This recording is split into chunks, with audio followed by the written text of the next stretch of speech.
parole, ne soyez pas si inquiets. Ayez confiance en Dieu. Ayez aussi confiance en moi. Il y a beaucoup de place dans la maison de mon Père, sinon vous aurais-je dit que j'allais vous préparer le lieu où vous serez, et après s'être allé vous préparer une place, je reviendrai et je vous prendrai auprès de moi, afin que vous soyez là où je suis. Ça, c'est l'espérance qui anime tout enfant de Dieu. Savoir qu'un jour, nous serons aux côtés de celui qui a tout créé. L'Écriture nous dit que ce jour-là, il n'y aura plus ni mort, il n'y aura plus de deuil, il n'y aura plus de cris, il n'y aura plus de larmes. Ce sera la félicité éternelle. Mais en attendant, ce jour n'est pas arrivé. En attendant, nous avons à faire face à la vie de tous les jours. Nous avons à marcher le Seigneur dans l'épître aux Hébreux. Voilà ce que dit l'apôtre. Nous donc aussi, puisque nous sommes environnés d'une si grande nuée de témoins, les témoins dont l'apôtre parle vous sont listés dans le chapitre qui précède, le chapitre 11. Rejetons tout fardeau et le péché qui nous enveloppe si facilement et courons avec mollesse, en traînant les pieds, courons avec persévérance. L'épreuve qui nous est proposée, les yeux fixés sur nos difficultés, sur les circonstances de la vie. Ah, vous me rassurez, vous êtes bien vivant. Les yeux fixés sur Jésus, on y reviendra tout à l'heure, qui est l'auteur de la foi et qui l'amène à la perfection. Au lieu de la joie qui lui a été proposée, il a supporté la croix, méprisé la honte et s'est assis à la droite du trône de Dieu, considéré en effet celui qui a enduré de la part des pécheurs une telle opposition contre sa personne, afin que vous ne vous fatiguiez pas l'âme découragée. L'apôtre nous exhorte à marcher, à courir avec persévérance. Et j'aimerais simplement ce matin nous exhorter les uns les autres sur ce que c'est réellement la persévérance. Ce que le Seigneur nous demande, ce que le Seigneur souhaite pour chacun d'entre nous. Donc s'il y a un thème à donner, le thème ce sera la persévérance. Et quand on regarde, on va donner, avant d'aller plus loin, quelques définitions de ce que c'est la persévérance. La persévérance, en regardant, prenez n'importe quel dictionnaire. Parlant derrière la notion de persévérance, on trouve la notion de ténacité. Quelqu'un, on y revient tout à l'heure, quelqu'un qui tient bon, quelqu'un qui ne va pas se laisser impressionner par les circonstances, par les situations, par les épreuves, quelles qu'elles soient. C'est quelqu'un qui va tenir bon. Mais aussi derrière cette notion, il y a la notion de fermeté. Je me suis engagé à suivre le Seigneur. Tu t'es engagé à suivre le Seigneur. Mais le chemin que nous avons emprunté, c'est un chemin à un moment donné où il faut être ferme dans l'engagement que nous avons pris. Il y a la notion de patience. On y reviendrait tout à l'heure. Je ne sais pas si vous êtes un peu comme du lait sur le feu, ou quand les choses, ou quelqu'un vous bouscule, vous démarrez au quart de tour, où vous avez la patience dans l'épreuve.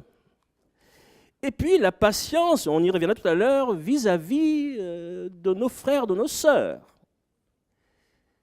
Il y a la notion de constance, de stabilité. Je n'ai pas décliné, j'ai donné ma vie au Seigneur, je me dois de rester constant, stable dans le chemin dans lequel je me suis engagé. la notion de poursuite, poursuivre le chemin, et puis la notion de courage, affronter les situations, oser, et on va regarder, ça c'est ce qu'on... Ça c'est quand on prend n'importe quel dictionnaire, ce qu'on trouve derrière cette notion, la ténacité également face au découragement, tant et tant de choses à un moment donné qui peuvent nous décourager, la ténacité face à l'opposition, et j'ai mis en somme que persévérer au fond, c'est persister dans une action, dans une résolution, dans une attitude. J'ai quand même pris soin de mettre en parenthèse résolution, attitude, qui reste agréable au Seigneur. Parce que quelquefois, on peut, pour certaines personnes, vouloir persévérer. En réalité, ce qui n'est pas la persévérance, c'est plutôt de l'entêtement dans des choses, dans des voies, dans des situations qui ne sont pas aux yeux de Dieu agréables. Persévérer, c'est persister dans une action, une résolution, une attitude agréable au Seigneur, en dépit, malgré les difficultés, malgré les soucis. Je ne vous connais pas, je ne sais pas quelle est ta situation ce matin, mais j'ai envie de te dire d'ores et déjà, en dépit de ce que tu rencontres dans ta vie, en dépit des situations, j'ai envie de te dire de persévérer, de tenir bon, de tenir le cap. Et l'apôtre Paul, s'adressant aux Corinthiens, va dire, vous avez sûrement que les coureurs dans le stade courent tous, mais qu'un seul remporte le prix. L'apôtre va dire, courez donc de manière à remporter le prix. En clair, on ne court pas, on ne fait pas les choses n'importe comment. Il y a une manière, il y a une certaine façon. Si au fond de mon cœur, j'ai cette ambition, ce désir de remporter le prix, je me dois de courir d'une certaine façon. Et j'ai mis que cette manière passe par un but. Je ne sais pas quel est votre but dans la vie. Vaut mieux dans la vie avoir quand même des buts, sinon on ne sait pas où on va, on ne sait pas ce qu'on fait. Et pour peu qu'il y ait des soucis, des difficultés, on baisse les bras. La manière passe par un but, obtenir la corruption incorruptible. Et passe également par une certaine discipline au travers du respect de règles et la pratique d'un certain nombre d'exercices qu'on va voir tout à l'heure. Toujours aux Corinthiens, l'apôtre va dire « Tous les athlètes à l'entraînement s'imposent une discipline sévère. Ils le font pour gagner une couronne qui se fane très vite. Mais nous, les chrétiens, vous et moi, nous le faisons pour gagner une couronne qui ne se fanera jamais. C'est pourquoi je cours les yeux fixés sur le but. C'est pourquoi je suis semblable au boxeur qui ne frappe pas au hasard. Je traite durement mon corps et je le maîtrise sévèrement afin de ne pas moi-même être disqualifié après avoir prêché aux autres. » Il y a une certaine discipline. La vie chrétienne, quand on donne sa vie au Seigneur, on se dit « Continue pas à vivre comme on vivait avant en faisant ce que je veux, quand je veux. » Non. Si je veux remporter ce prix, si je veux bien finir, on le verra tout à l'heure, je me dois tout intérêt de le faire d'une certaine manière, avec un but et avec une certaine discipline. 2 Timothée 2,5, un athlète qui participe à une compétition ne peut gagner le prix que s'il lutte selon les règles. Quelqu'un va me dire, mais de quelles règles parle-t-on? De quel exercice parle-t-on? Les règles, simplement, ce sont les règles qui posent le cadre. le cadre dans lequel vont se pratiquer les exercices qu'on verra tout à l'heure. Elles sont ni plus ni moins dictées dans la parole de Dieu. Pour tout chrétien, pour tout enfant de Dieu, notre référence, ce ne sont pas ce qu'on me dit, ce que me disent mes amis, avec autant de respect que je leur dois, même les gens que j'aime bien, la seule chose qui doit guider ma vie, c'est la parole de Dieu. La seule chose qui doit, quand j'ai à prendre, à faire un choix, à prendre une décision, la seule chose, l'unique chose qui doit guider ma vie, c'est la parole de Dieu. Et puis les exercices en fait consistent à persévérer dans l'amour, à persévérer dans une attitude d'humilité. On va y revenir tout à l'heure, à persévérer dans la sanctification, dans la prière, dans le service, et puis à faire tous les efforts. Le plan de Dieu pour chaque homme, pour chaque femme, le désir de Dieu, c'est que tous, à un moment donné, nous ressemblions au Christ. Et donc, il y a à faire les efforts pour mieux connaître le Christ et à lui ressembler. Le premier point, persévérer dans l'amour. Le texte qu'on a lu tout à l'heure, que je vous rappelle, l'apôtre va dire, l'auteur du moins aux Épîtres, courons avec persévérance l'épreuve qui nous est proposée, les yeux fixés sur Jésus. L'apôtre insiste, les yeux fixés sur Jésus qui est l'auteur de la foi et qui l'amène à la perfection. Et en fait, pour bien finir, pour gagner, si je veux gagner la course, si à la fin, on le verra tout à l'heure, gagner, remporter, j'ai tout intérêt, non pas à regarder aux circonstances de la vie. La vie, on le verra tout à l'heure, quelquefois nous réserve bien des surprises. Il y a des choses, quelquefois, qui nous arrivent qu'on ne comprend pas du tout. Mais l'auteur aux Épîtres nous invite non pas à regarder aux circonstances, mais plutôt à regarder au Seigneur Jésus.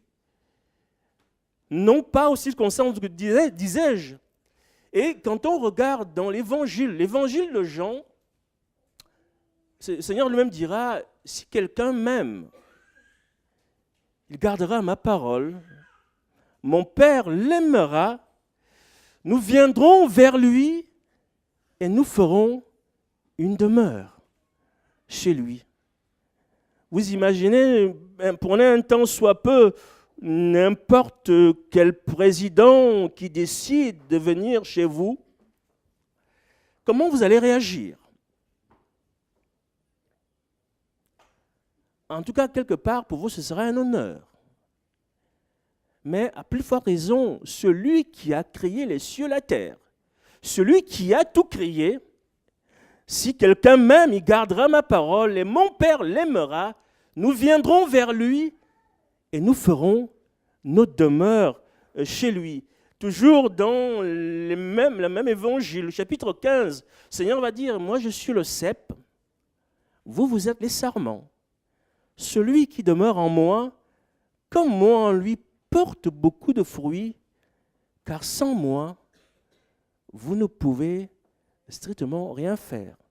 Sans l'aide de Dieu, sans sa grâce, si je veux tenir bon sur ce chemin, dans la course, et ce n'est pas une course, ce n'est pas un 100 mètres, une course d'endurance, où j'ai besoin de tout un tas de ressources pour tenir bon.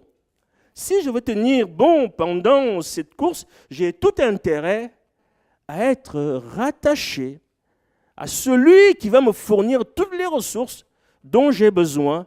Et j'ai mis qu'en somme, l'intimité que je vais avoir avec le Seigneur Jésus, l'amour que je vais avoir pour lui, C'est ça qui va m'aider. C'est ça qui va me procurer toutes les ressources dont j'ai besoin pour avancer et finir la course. Et j'ai mis en parenthèse Luc 10, 27, 28 parce que je ne peux pas prétendre aimer Dieu et ne pas aimer celui ou celle qui est à mes côtés.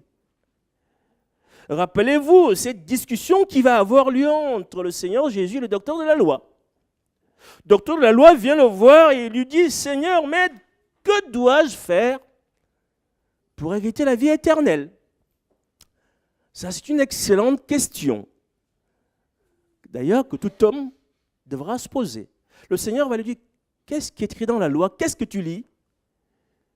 Tu aimeras le Seigneur, ton Dieu, de tout ton corps, toute ton âme, toute ta force, toute ta pensée, et ton prochain comme toi-même. Question qu'on peut se poser, mais au fond, c'est qui mon prochain? C'est qui mon prochain? Mon prochain, c'est ni plus ni moins que celui qui a besoin de mon secours. Mon prochain, c'est celui, pour ceux qui sont mariés, votre femme ou votre mari. Mon prochain, c'est celui qui a besoin d'aide. Aimer le Seigneur Jésus, c'est lui qui va me procurer toutes les ressources dont j'ai besoin, mais en même temps, aimer ceux et celles qui m'entourent. Quand on est avec des gens qui ont un bon caractère, un bon tempérament, on peut dire ça va tout seul. Mais ce n'est toujours pas le cas. Il arrive qu'on côtoie des personnes, et quelquefois encore dans l'Église, nous tendons vers la perfection. Un frère ou une sœur qui peut avoir un caractère, un tempérament, quelque part, qui peut nous redresser un petit peu les cheveux sur la tête, pour ceux qui en ont encore. Comment je réagis? Est-ce que je rends coup pour coup? Ou est-ce que je me réfère à 1 Corinthiens 13, certainement que vous connaissez très bien? L'amour est patient. L'amour supporte tout. L'amour espère tout. Espère tout dans le sens que mon frère, ma soeur que je vois peut-être qu'au jour d'aujourd'hui, le tempérament qui est le sien, le caractère qui est le sien, n'est peut-être pas encore ce que Dieu attend. Mais au fond de mon cœur, j'ai cette conviction que le frère ou la sœur va changer. Et ma responsabilité, c'est d'être patient, mais en même temps de prier pour le frère et la sœur, et de l'aimer. Dites-moi, quand Dieu vous a aimé, vous étiez dans quel état?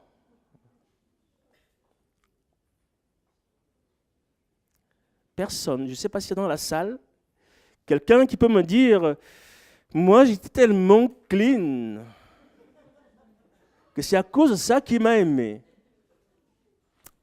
Est-ce qu'il y a quelqu'un dans la salle? Je ne pense pas. Il est venu parce que nous étions, pardonnez-moi l'expression, très mal partis. Nous ne méritions que la perdition éternelle.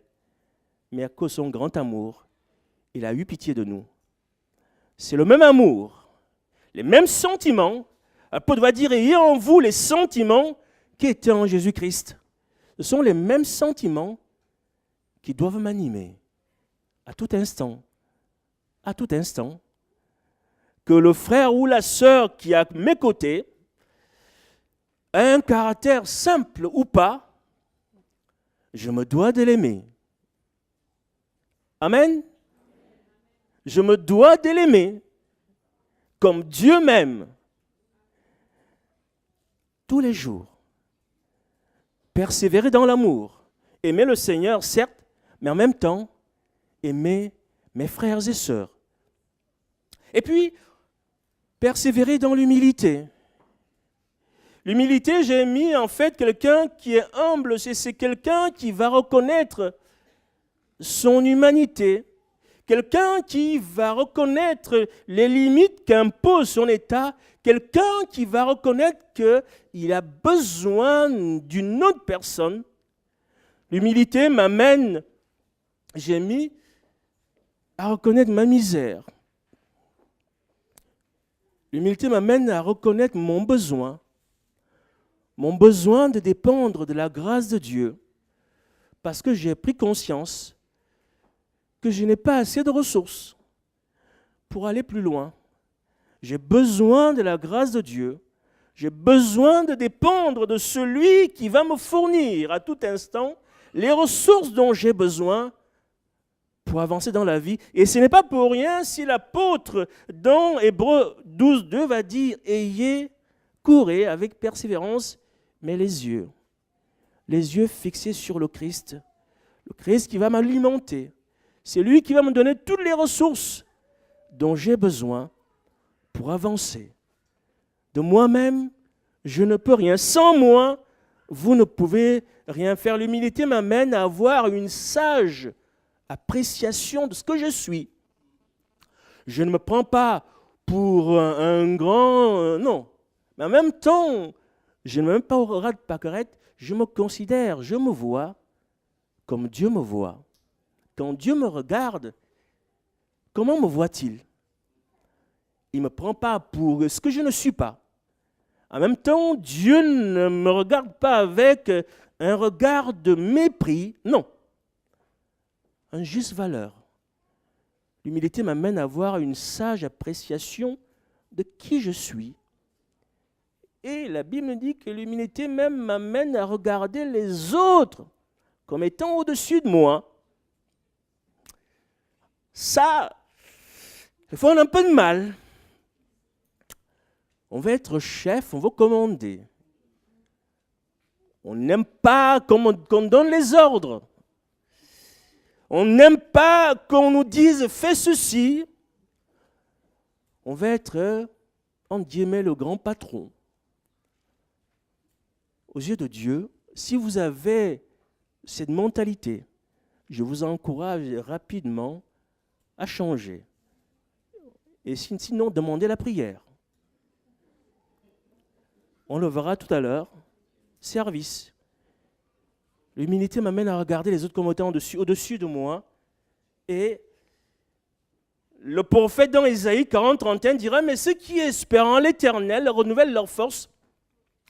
Ils prennent leur vol comme les aigles. Ils courent et ne se lassent pas. Ils marchent et ne se fatiguent pas. » Parce qu'ils espèrent en l'Éternel. Ils ont pris conscience que d'eux-mêmes, ils ne pouvaient strictement rien faire, du moins de bon aux yeux de Dieu. Et ils ont besoin de la grâce de Dieu. Ils ont besoin de l'aide, du secours de Dieu. Et Dieu, dans sa bonté, dans sa fidélité, vient à leur secours. Persévérer dans l'amour. Aimer le Seigneur, certes, en même temps, aimer mes frères et sœurs. Simplement, ne pas aimer ceux qui ont un bon caractère ou un bon tempérament. Je me dois d'aimer tous ceux et celles que le Seigneur met à mes côtés. En dépit de leur caractère, en dépit de leur tempérament. Au passage, je fais une parenthèse pour ceux qui restent encore avec, on a tous quelque part qui ne va pas. Pour ceux qui ont encore un mauvais caractère, ce n'est pas une excuse pour ne pas changer en se disant on doit m'aimer. Aux yeux de Dieu, ça ne passe pas. Tu as intérêt à changer. Tu as intérêt à prier, dire allez voir les autres, prier pour moi parce que dans tel ou tel domaine de ma vie, les choses n'ont pas bougé. Chacun doit faire ce qu'il y a à faire. Donc, et persévérer dans l'amour, dans l'humilité. En même temps, persévérer dans la sanctification. L'auteur aux Épîtres d'Hébreux dira rechercher la paix avec tous et la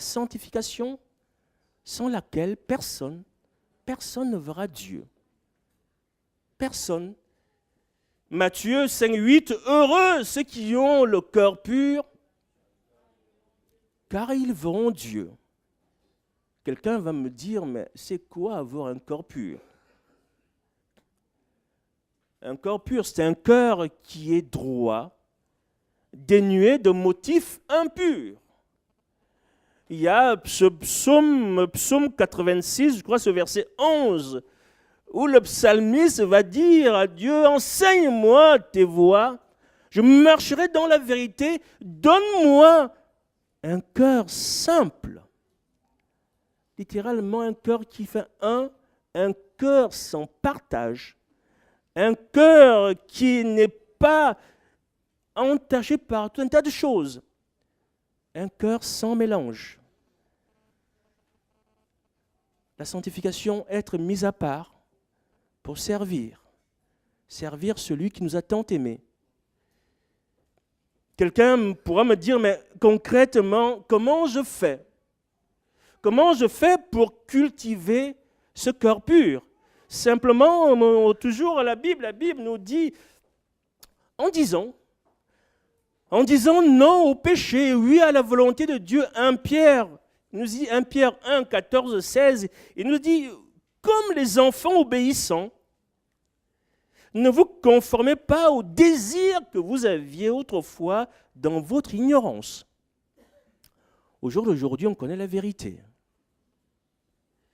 Mais de même que celui qui vous a appelé est saint, vous aussi devenez saints dans votre conduite, puisqu'il est écrit, vous serez saints, car je suis saint. Les choses que je faisais avant par ignorance, au jour d'aujourd'hui, je me dois de me conformer à la parole de Dieu en se débarrassant de tout ce qui est susceptible de l'infecter ou de l'affecter.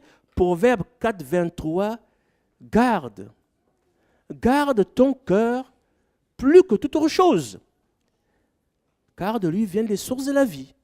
Philippiens 4, 8, que c'est ce qui est bon, que c'est ce qui est juste, que ce qui mérite de l'approbation soit l'objet de vos pensées. Au passage, vous auriez remarqué qu'on ne fait rien, absolument rien, si on ne l'a pas pensé. Nos actions, nos comportements sont la conséquence de nos pensées. Ça veut dire que si, pardonnez-moi l'expression, si j'ai des pensées tordues, je vais me comporter de façon totalement désagréable aux yeux de Dieu.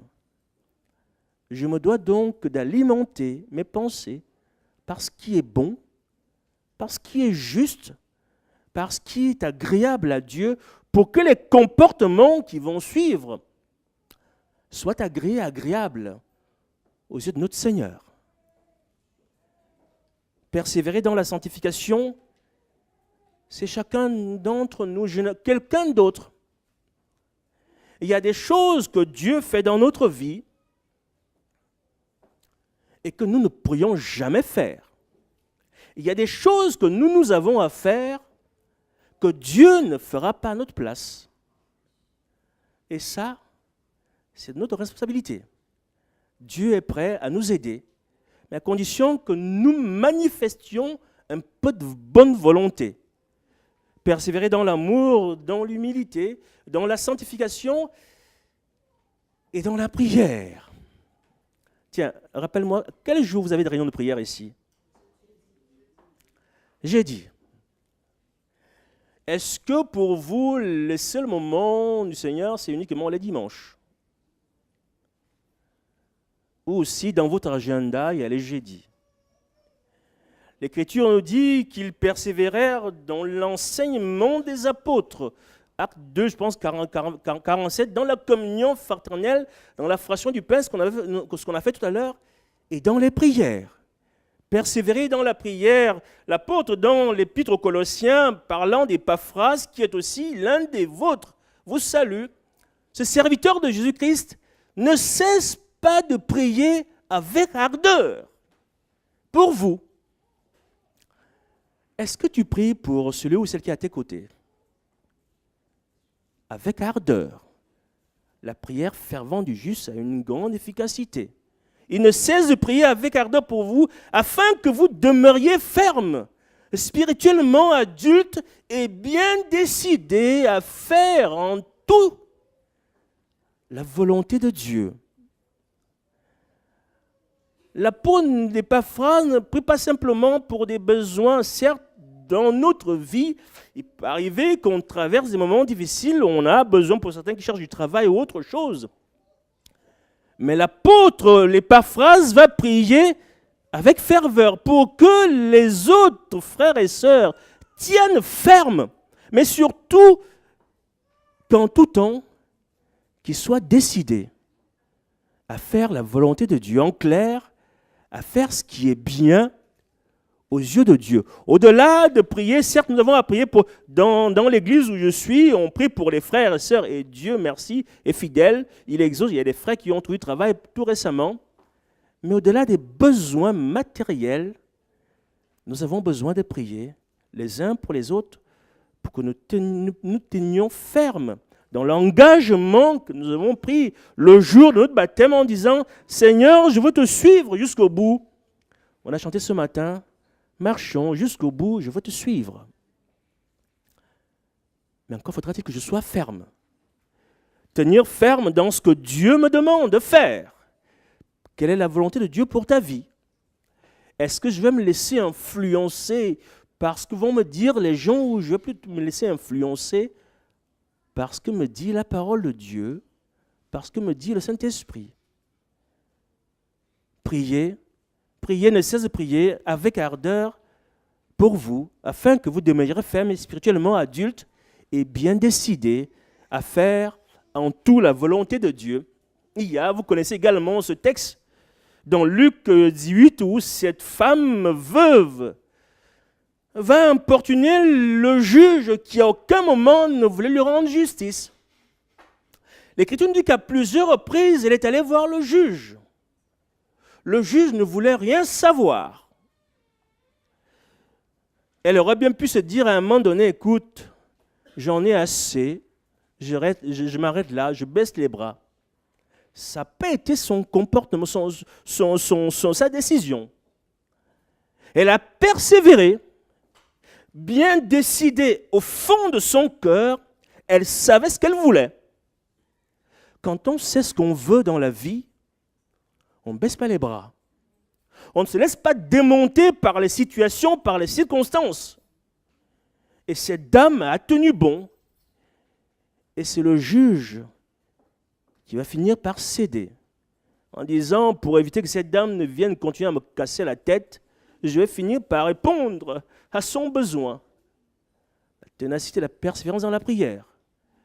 Peut-être que tu pries pour un sujet depuis une semaine, des mois, des années. Au jour d'aujourd'hui, tu ne vois pas le bout du tunnel. J'ai envie de t'encourager ce matin à persévérer. À persévérer.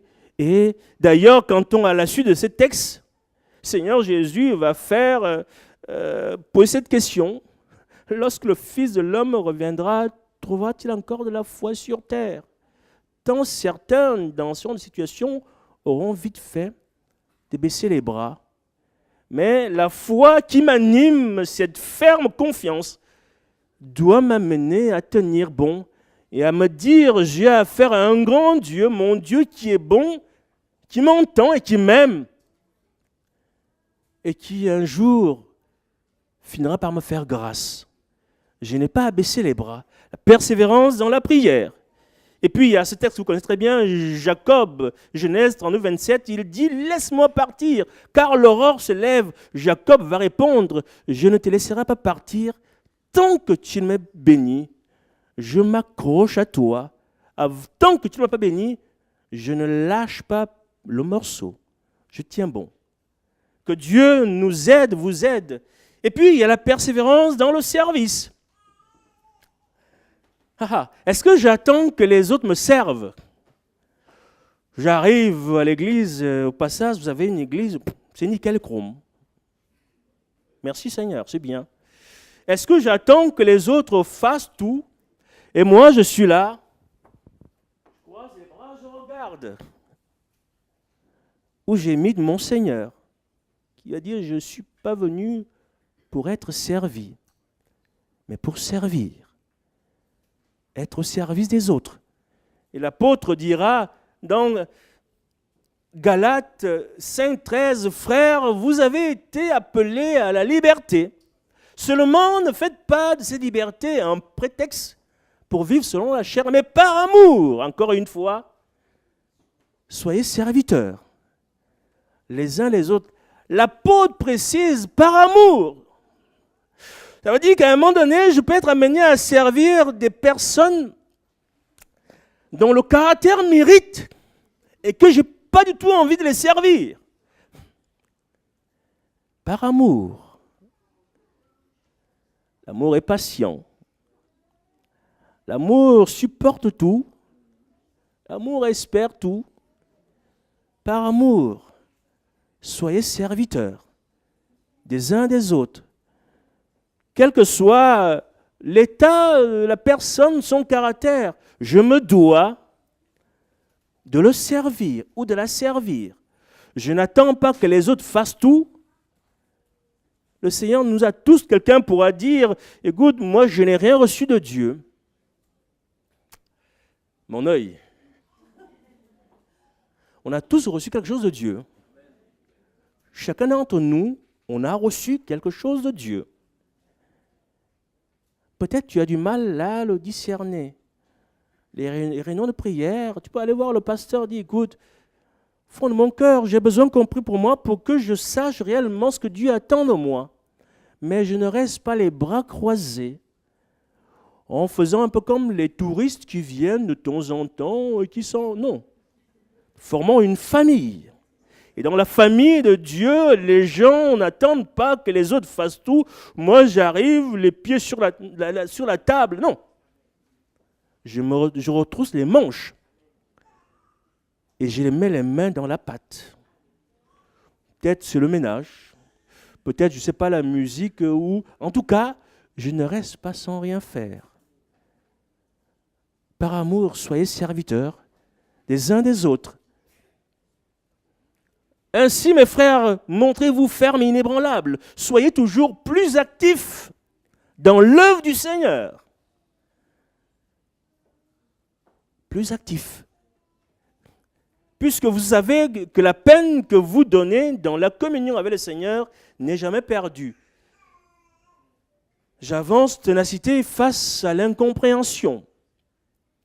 Dans notre vie, quelquefois, il arrive des choses dans la vie de certains frères et certaines sœurs qu'on ne comprend pas. On a du mal, on ne sait pas ce qui se passe. Et c'est exactement ce qui va arriver, c'est cette histoire que vous connaissez très bien, l'histoire de Job. Satan qui se présente devant Dieu en disant, mais écoute, voilà ton serviteur, donne-moi, livre-le et tu verras qu'il te désobéira. Et Satan va tout perdre, Job va tout perdre en un clin d'œil. Job ne comprend pas ce qui lui arrive. Il ne comprend strictement rien. Même les gens sur qui il pouvait s'appuyer, ses amis. La Bible dit qu'un ami aime en tout temps, et dans le malheur, il se montre comme un frère. C'est-à-dire celui qui va me tendre la main pour m'aider, pour me sortir de la situation dans laquelle je me trouve. Celui qui va m'aider, qui va prier, il n'est pas celui qui vient pour m'enfoncer. Ses amis vont l'accuser. Il peut arriver que des choses nous arrivent à cause du péché. Ça peut arriver. Mais de grâce, quand un frère ou une sœur passe par des situations compliquées, ne voyez pas tout de suite que c'est le frère. Est-ce que le frère aurait péché ou non? La seule chose que j'ai à faire, c'est de prier pour ce frère ou cette sœur. Et puis le Seigneur fera le reste. Les amis vont l'accuser. Et même Job, à ses yeux, Dieu semble invisible. Et ça aussi, ça peut arriver. Hélas, où on vit une situation où on ne comprend pas. On a prié, on ne voit pas la main de Dieu. Mais pour autant, ceci ne va pas désarmer, ne va pas emmener Job à tout, à envoyer se faire balader, à dire non, si c'est ça, je retourne là d'où je... Non. Job va tenir bon. Job va s'accrocher. Il nous est dit que mon pied, Job 23, 11, 12, mon pied s'est attaché à ses pas. J'ai gardé sa voix et je n'en ai pas dévié. Je n'ai pas altéré les commandements de ses lèvres. J'ai fait plier ma volonté aux paroles de sa bouche. Job est resté fidèle et intègre. Et vous connaissez la récompense. La récompense que Dieu va doubler ce qu'il avait avant, ayant, entre parenthèses au passage, passé un savon à ses amis, parce qu'ils n'ont pas parlé de Dieu avec vérité, intégrité à Job. Notre Dieu est un Dieu fidèle. Quand on reste intègre, on est ferme, en dépit de ce qu'on peut vivre et traverser, on ne comprend pas. On dit, Seigneur, si tu as pu donner ce que tu avais le plus cher, ton fils, pourquoi ne me donneras-tu pas ce que tu me demandes? On tient bon. Amen. J'avance vite, pas de temps. Et puis, la persévérance dans mes efforts. Mes efforts à mieux connaître le Christ. L'apôtre Paul va dire, ce qui était pour moi un gain, ce sur quoi je pouvais me passer pour quelqu'un, tout ceci, je l'ai regardé comme de la boue à cause de l'excellence de la connaissance du Christ. Le désir de l'apôtre Paul, le désir de son cœur à tout instant, c'était de mieux connaître le Seigneur. Et c'est ça aussi qui doit nous animer. Chercher à mieux connaître le Seigneur. Chercher à mieux l'aimer. C'est dans Philippiens. Et puis Hébreux 12, 3, pensez à lui, à la façon dont il a supporté une telle opposition de la part des pécheurs. Et ainsi, vous ne vous laisserez pas abattre. Vous ne vous découragez pas. Il est notre modèle. Le modèle par excellence. Notre rôle, ton rôle, ta mission, ta responsabilité, c'est de faire tout pour mieux le connaître et mieux lui ressembler. Et puis, 2 Pierre 1, 3, un texte que vous connaissez bien, que Dieu nous a tout donné. Il va dire, faites tous vos efforts pour joindre à l'amour, à ceci. Donc, vous avez tout un tas de caractéristiques qu'on retrouve. Je vous renvoie à Galates 5, 22, les différentes composantes du fruit de l'esprit. Et puis, je termine. Une fois que j'ai fait tout ça, persévérer, il y a une belle fin qui m'attend. Et je pourrais dire, comme l'apôtre Paul, j'ai combattu. J'ai combattu le bon combat. J'ai achevé la course. Mais le plus important, l'apôtre va dire, j'ai gardé la foi. Il y a tout un tas de choses qui auraient pu m'amener à perdre la foi. Il y a tout un tas de situations, de circonstances qui auraient pu m'amener à abandonner. Il dit, j'ai combattu le bon combat, j'ai achevé la course, j'ai tenu bon et j'ai gardé la foi. Puisse le Seigneur nous aider les uns les autres à le dire à un moment donné, quand le Seigneur viendra. Et la récompense, il nous est dit que désormais la couronne de justice m'est réservée. Le Seigneur, le juste juge, me la donnera en ce jour-là, et non seulement à moi, mais à tous qui auront aimé son avènement ou son apparition. Que le Seigneur nous aide, que le Seigneur t'aide à persévérer, à tenir bon, quelle que soit la situation que tu vis, quelles que soient les épreuves auxquelles tu peux être confronté. Quand on tient bon, on reste ferme, le Seigneur ne nous abandonne pas. Amen. Que Dieu vous bénisse. Alléluia, je laisse le micro à Gabriel.